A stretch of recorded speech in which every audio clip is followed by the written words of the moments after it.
হ্যাঁ আপু, কোথায় আপনি? এই যে ভিতরে আসতেছি রাস্তায়। আচ্ছা, একটু তাড়াতাড়ি আসেন। আচ্ছা। এই যে এই পাশ যেটা ইটের রাস্তা গেছে ওদিকে, এই যে ইটের রাস্তার উঠছে, এই যে এদিকে, এই যে ব্রিজের করে এটা। আচ্ছা ঠিক আছে, আসতেছি।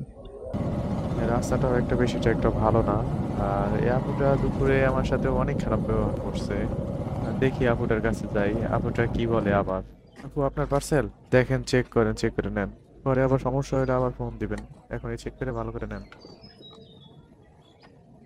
ওটিপি কি লাগবে? ভাই আমরা সব সময় এদিকে আসি, মানে ভালোভাবে বললেই হয়, বুঝছেন? আজকে শুক্রবার, জানেন তো শুক্রবার দিন চাপ থাকে বেশি, এদিনকে এদিকে আসি না। তারপর আমি একজন লোক বসা করে তারপর এই জায়গায় আসছি। তখন আমিও বুঝতে পারছিলাম, তখন একটু মাথাটা গরম ছিল। এর হুম, মধ্যেই সময় ফোন দিছিলেন যে বলেন কোনটা এটা ওটিপি। 6914। আচ্ছা, সমস্যা হলে ওদের কাছে জানাবেন।